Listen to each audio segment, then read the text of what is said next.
Ocurrencias en gotas.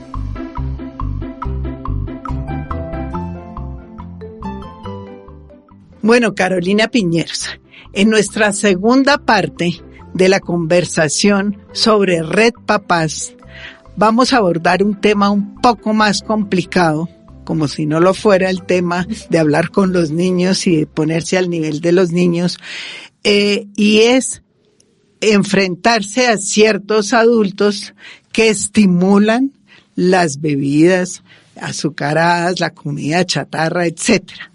¿Quiénes son esos personajes que en cierta forma son los malos del paseo? Y lo son, lo vamos a analizar ahora.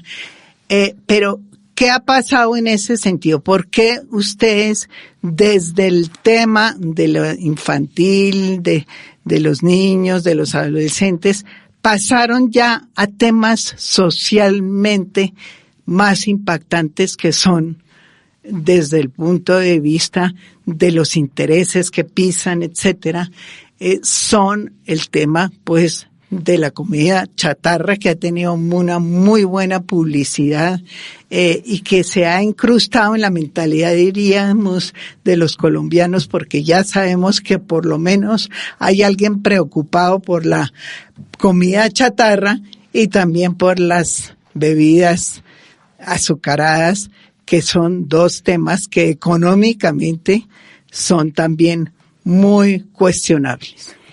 Cuestionados, más bien.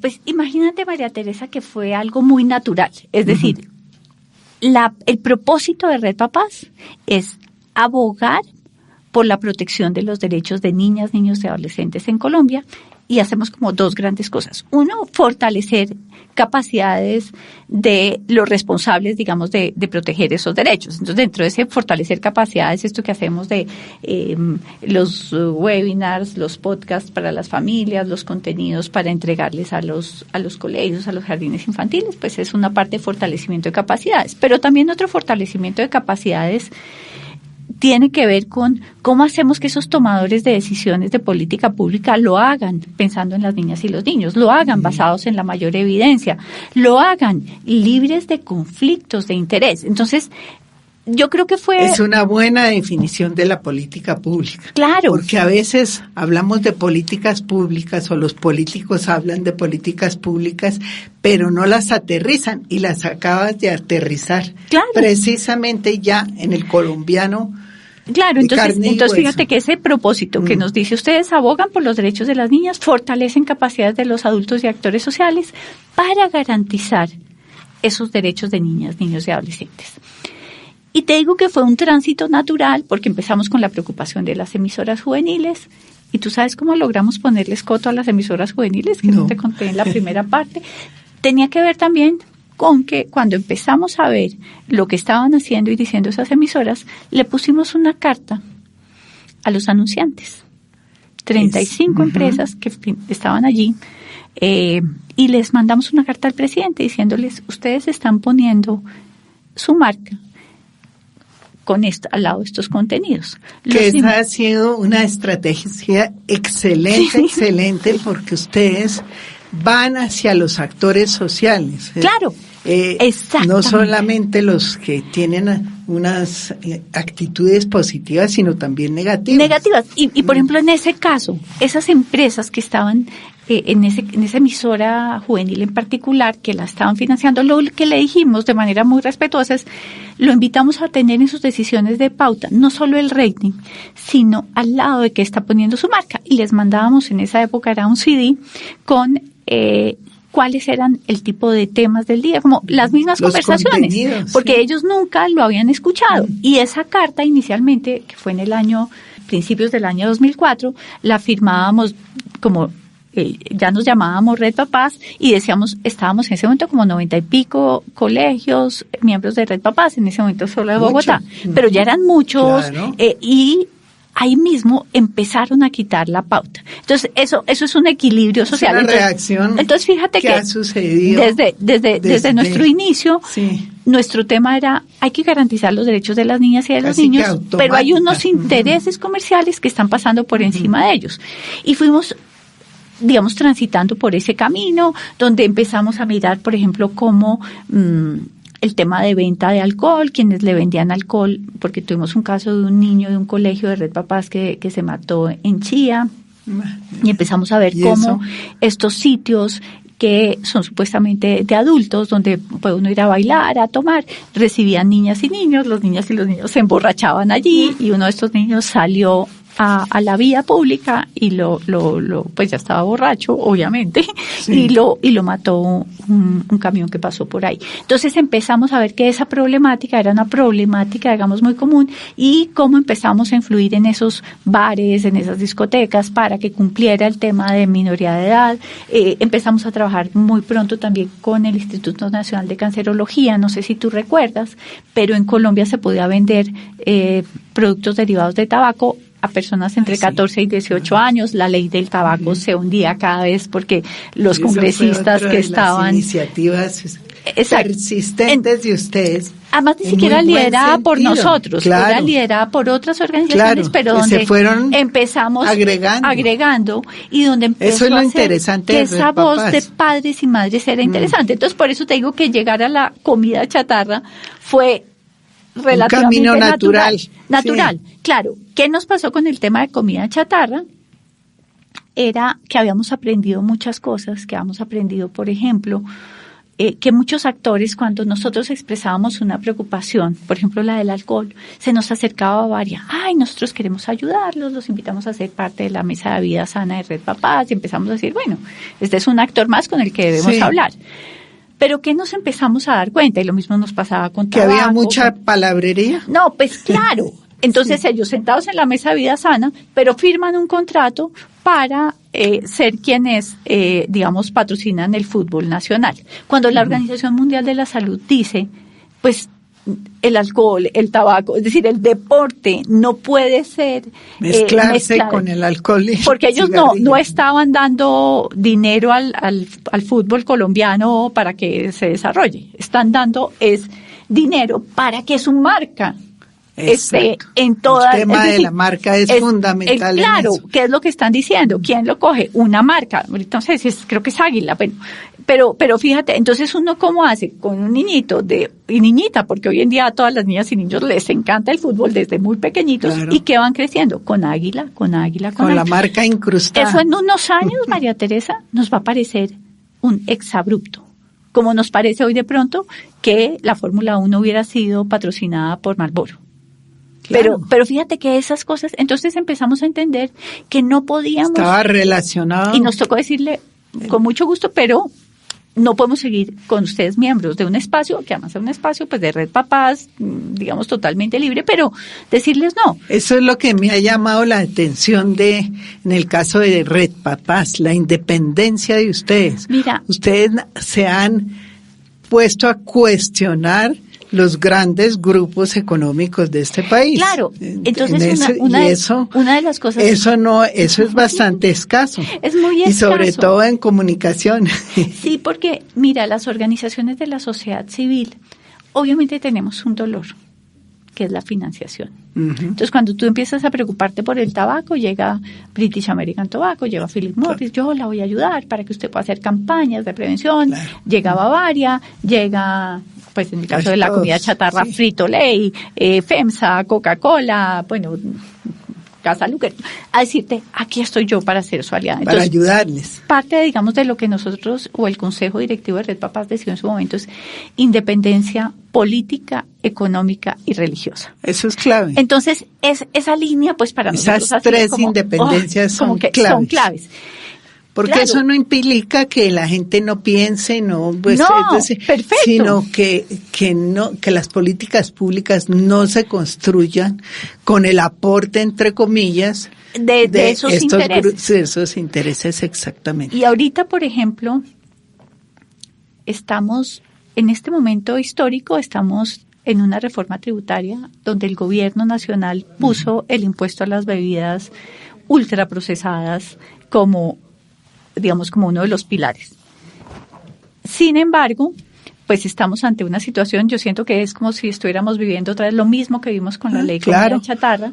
Porque son las mismas estrategias, Las mismas estrategias. Mira, es un lobby muy fuerte. ¿Qué le está pasando? El impuesto que presentó el gobierno de por sí es un impuesto débil. Lo que dice la Organización Mundial de la Salud frente al impuesto a las bebidas azucaradas es que debe ser mínimo de un 20%. El que está proponiendo el gobierno está muy bajito, está como por la mitad de esto.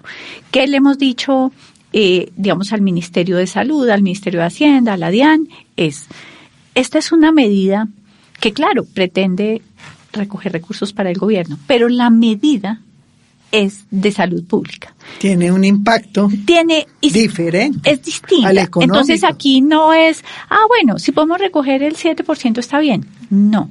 Aquí lo que se pretende es desincentivar el consumo y de manera particular lo que muestra la evidencia es que cuando el impuesto es mayor al 20%, tiene un impacto especialmente sobre niños y adolescentes, que es lo mismo que pasa, por ejemplo, con el impuesto del tabaco que Colombia ya tiene, porque para las niñas y los niños, por ejemplo, el valor es muy importante, porque ellos tienen una mesada muy limitada, claro. Entonces el valor es muy importante, y también para las personas más vulnerables del país, para las poblaciones más pobres.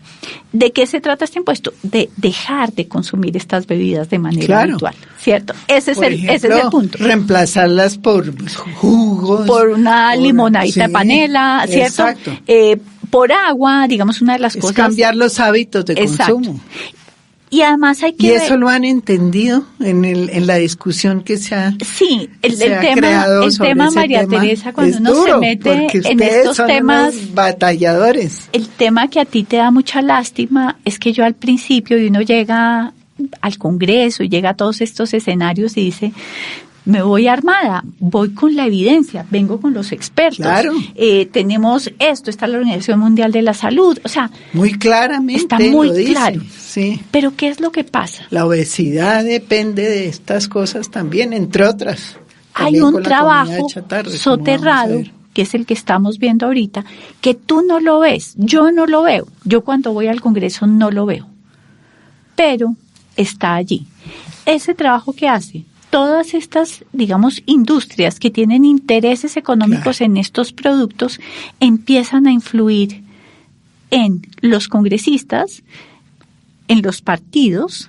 Recordemos que muchas de estas industrias han dado dinero para la elección de esos senadores, de esos representantes, que le han dado dinero a los partidos, que le han dado dinero, digamos, yo te debo, pero yo te doy, pero entonces me debes. Empiezan, digamos, a jugar otras lógicas donde queda de lado esto que estamos hablando del interés, digamos, y los padres de familia, ¿cómo reaccionan? Porque en el fondo a veces salen del asunto, no le preparo un jugo, pero entonces vaya y se compra una bebida gaseosa. Entonces, el tema también son aliados indirectos de estos grupos. Yo no diría que son aliados. ¿Sabes qué es lo que son? Y somos todos nosotros, incluidas tú y yo. Ajá.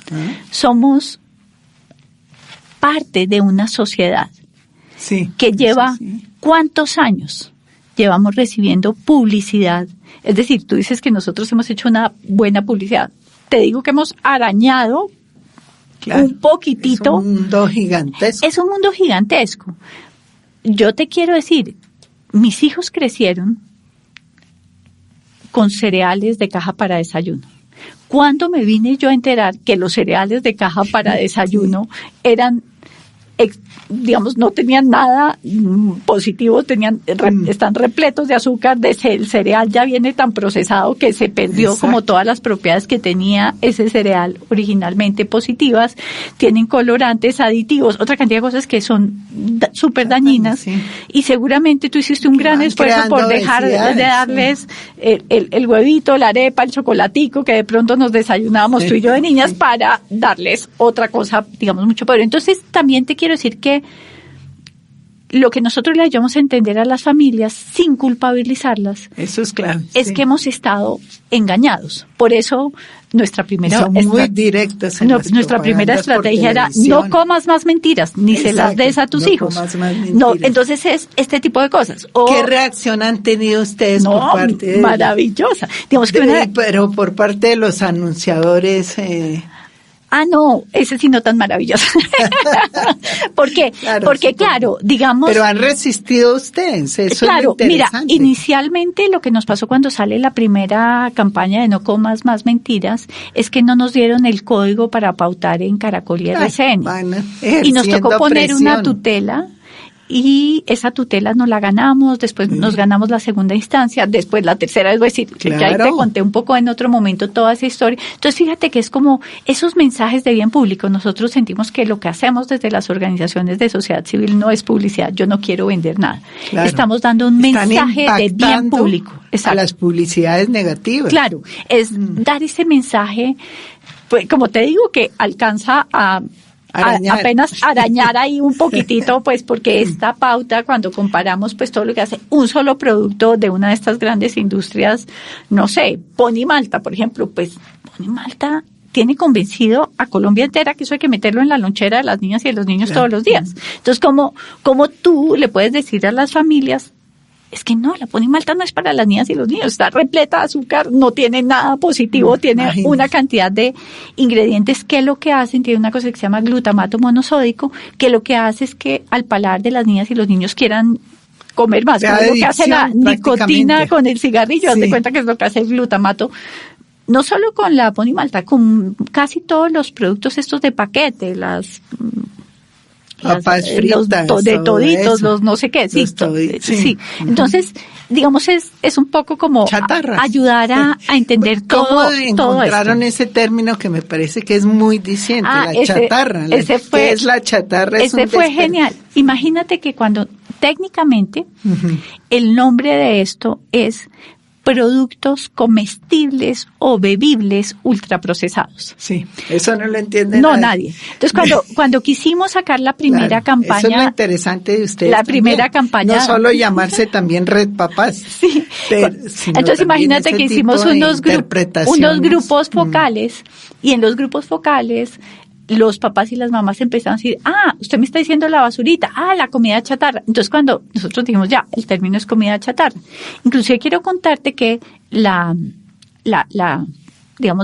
tutela que le ganamos a los canales privados fue por eso, porque ellos decían que no podíamos hablar de comida chatarra, que eso no era un término científico, que donde estaba la definición de comida chatarra por parte de la Organización Mundial de la Salud. Entonces resulta que nosotros nos defendimos diciendo, sí, así como ustedes pueden decir en televisión, ideal para la lonchera, demuéstreme que es ideal para la lonchera. Eso no me lo puede mostrar. O sea, ellos sí podían decir mentiras, pero nosotros no podíamos decir comida chatarra. Y nosotros demostramos con los grupos focales que cuando le preguntamos a la gente por estos productos, nos decían, usted me está hablando de comida chatarra. Y eso fue lo que nos defendió en su momento, digamos, ante el juez, y nos dejó, digamos, continuar con la campaña, y después obligó a los canales a que pudiéramos pautar. O sea que ustedes reaccionaron por lo alto.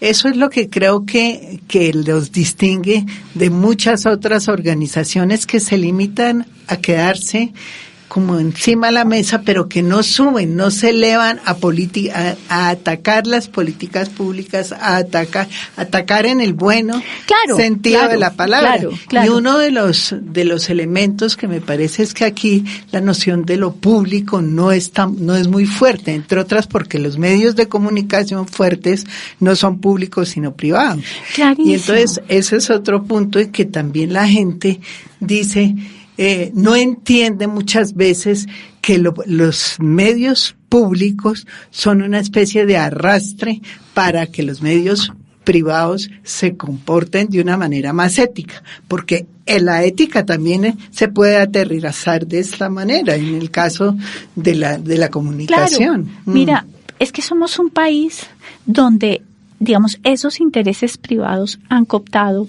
los medios de comunicación, han cooptado esos espacios de toma de decisión pública, han cooptado a nuestros gobiernos, Entonces realmente son la voz cantante. Entonces más que la política, mucho más. Entonces cuando nosotros empezamos, digamos, a meternos en esto, y yo quiero decirte que, por ejemplo, mis primeras asistencias a las audiencias en Congreso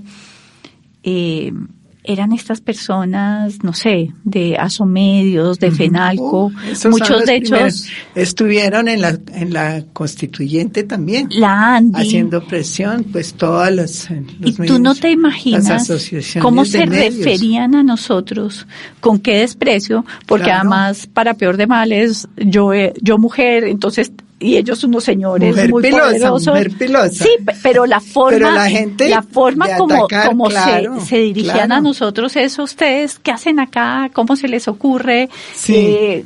¿Por qué se están metiendo en este espacio? Vayan allá a hablar con las familias, a educar a los papás. Exacto. Para que... Unos estereotipos de lo que claro, es una acción claro. de las ONGs como Red Papás. Eso sí es evidente. Pues yo creo que de este tema hay mucha tela para cortar en este tema, y ojalá tengamos oportunidad de volver a hablar de estos temas. Carolina Piñeros, en todo caso, tanto a usted como a Red Papás, yo creo que hay que ponerles una medalla al mérito de la persistencia, resiliencia y resistencia. Muchas gracias. Muchas gracias.